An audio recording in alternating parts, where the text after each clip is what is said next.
Hello everyone and welcome back to my YouTube channel.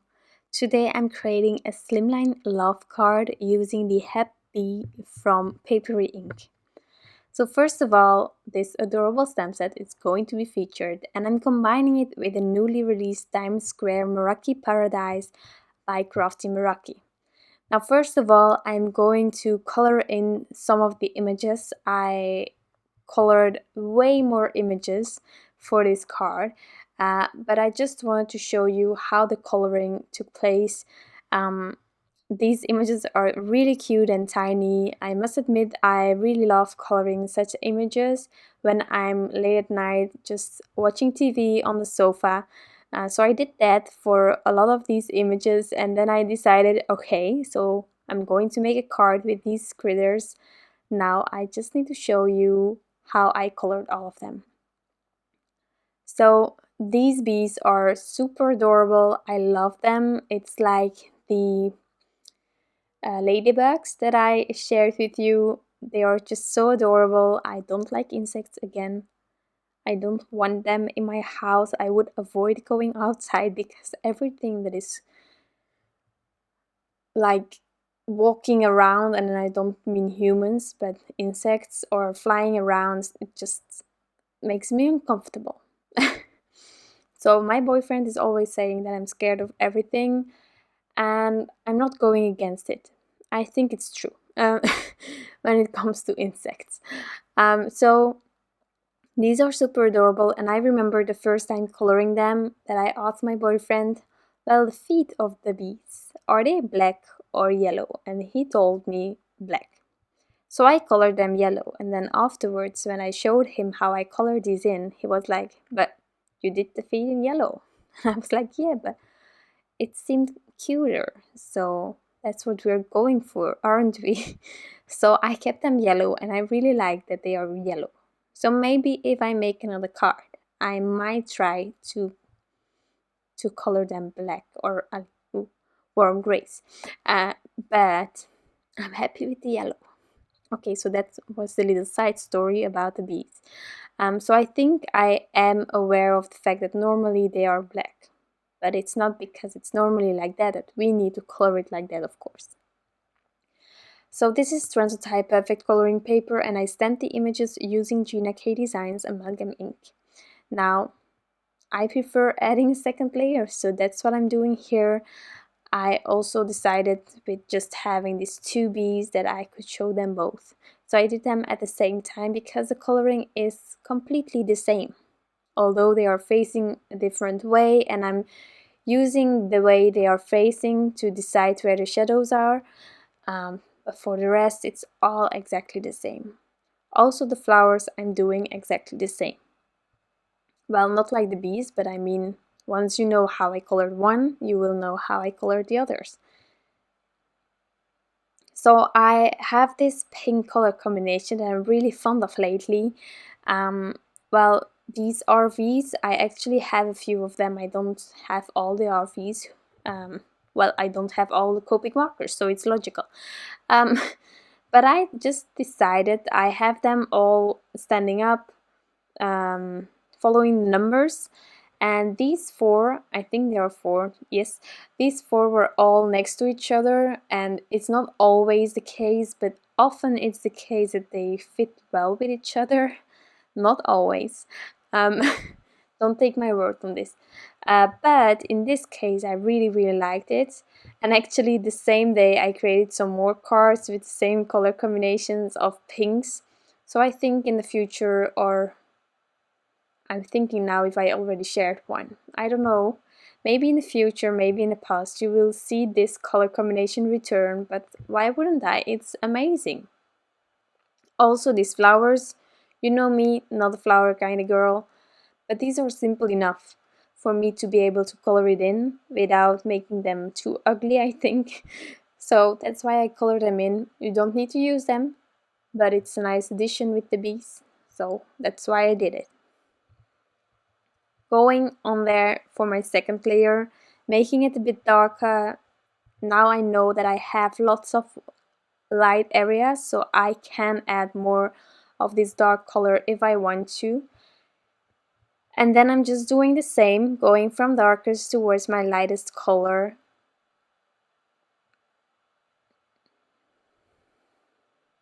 I'm turning my paper around just to help me, because I'm trying to follow the lines, and sometimes your hand is just better going upwards or going towards the left than going towards the right or downwards. So that's why I turn it around to help me really follow those lines that are already there. And then onto the final color, and that I did also for the other flowers. And once that was done, I fussy cut all of them out, and we could continue with our slimline panel. Now this slimline panel is cut out using the large slimline with sliders from Fawn, and now I'm going to use this Time Square Meraki Para-dies that I told you about. This is an adorable die. It's really versatile. I already made a shaker on the Crafty Meraki YouTube channel. With it, you can just leave it like this. You can only use the windows. You can use the cutout windows as well. The parts that are cut out, they have the stitching details, which is really adorable. So after die cutting this panel, I decided to keep everything in place using some purple tape on the back of this panel. And before continuing with ink blending, I am first going to stamp out this adorable sentiment from this stamp set. And I must admit, every stamp set that has punny sentiments, I'm just in love with. So I love these stamps from Paperie Ink.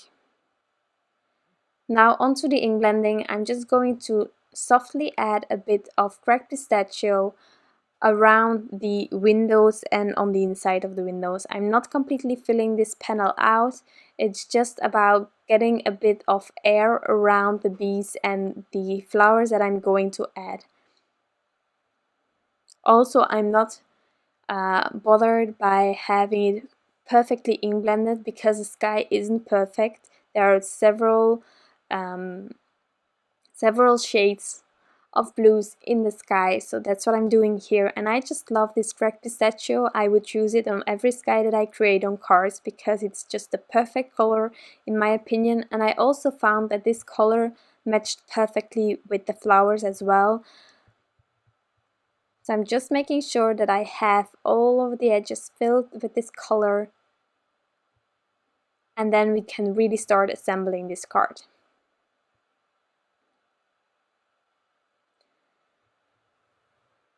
So first of all, I'm removing the purple tape and I'm going to add these windows on top of my card panel. I'm gonna play a bit with dimension, so I want these windows to be in there. I'm just using some adhesive roller and I'm inlaying them using the frame that I have by die cutting them.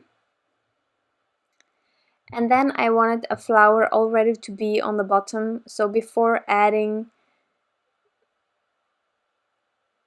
the frame I decided to first add that flower, but then about the rest I thought of adding them in the front or just in the windows themselves without overlapping, so I could now start to add that panel on top. Now I'm using here a big Mama foam tape roll by Simon's Stamp. It's a thinner adhesive and I really like that about it. So I'm just trimming it off and making sure that this panel is completely backed with foam.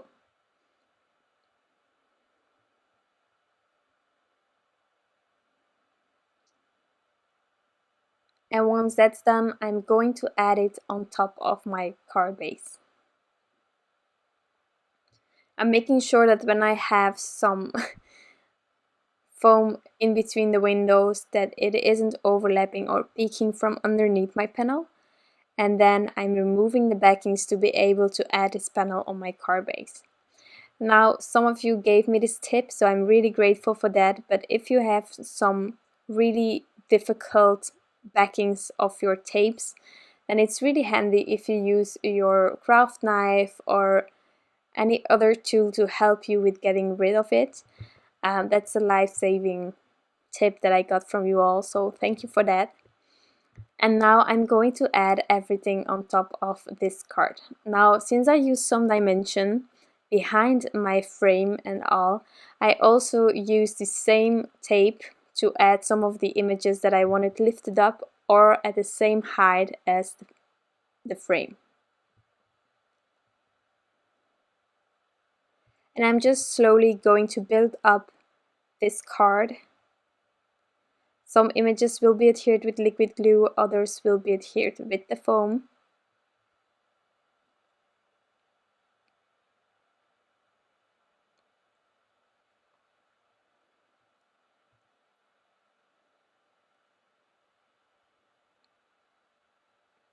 And I must admit, I really like how this turned out, but I think with these images you cannot go wrong. But yeah, also I just love these windows from Crafty Meraki. I have been creating with them. I have made several other cards as well, but it's just perfect for also critters like this. For tiny critters, you can also do little scenes in them. So many ways to use this die. It's really versatile, and that's what I love about the Slimline dies from Crafty Meraki. Now this one bee, after adding the third one there close to each other, I thought that it would be nicer if it was a little higher, so I just slowly removed it. And then I decided upon sequins. I have this new sequin mix that I already started using on several cards because it's addictive. This one is from Pretty Pink Posh. It's called Valentine Jewels Mix, and it's just the perfect pink and white mix ever. There are white diamonds in it, light pinks, and then really bright pinks like the flowers, and I just love it.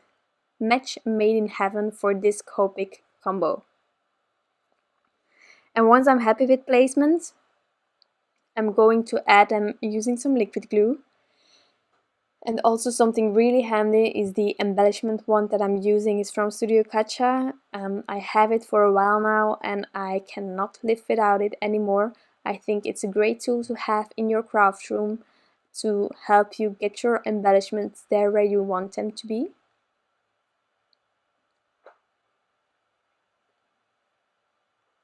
And I'm just placing all of the sequins there where I left a glue dot. As you saw me place it ahead of time, before I remove my sequins from time to time, I first take a picture and then I can base myself on that picture to get everything back in place. Now that these are adhered, I'm just going to add some final details by adding some stardust stickles on top of the wings of my bees. And then this card will be completely finished. So I hope that you enjoyed this video and of course that you liked the end result. If you did, then you can always give this video a thumbs up. If you're not subscribed yet, you can definitely do that and then you will never miss a video that I create ever again. I hope that you have an amazing day. I want to thank you all for stopping by and I will see you soon with some new crafty inspiration. Bye!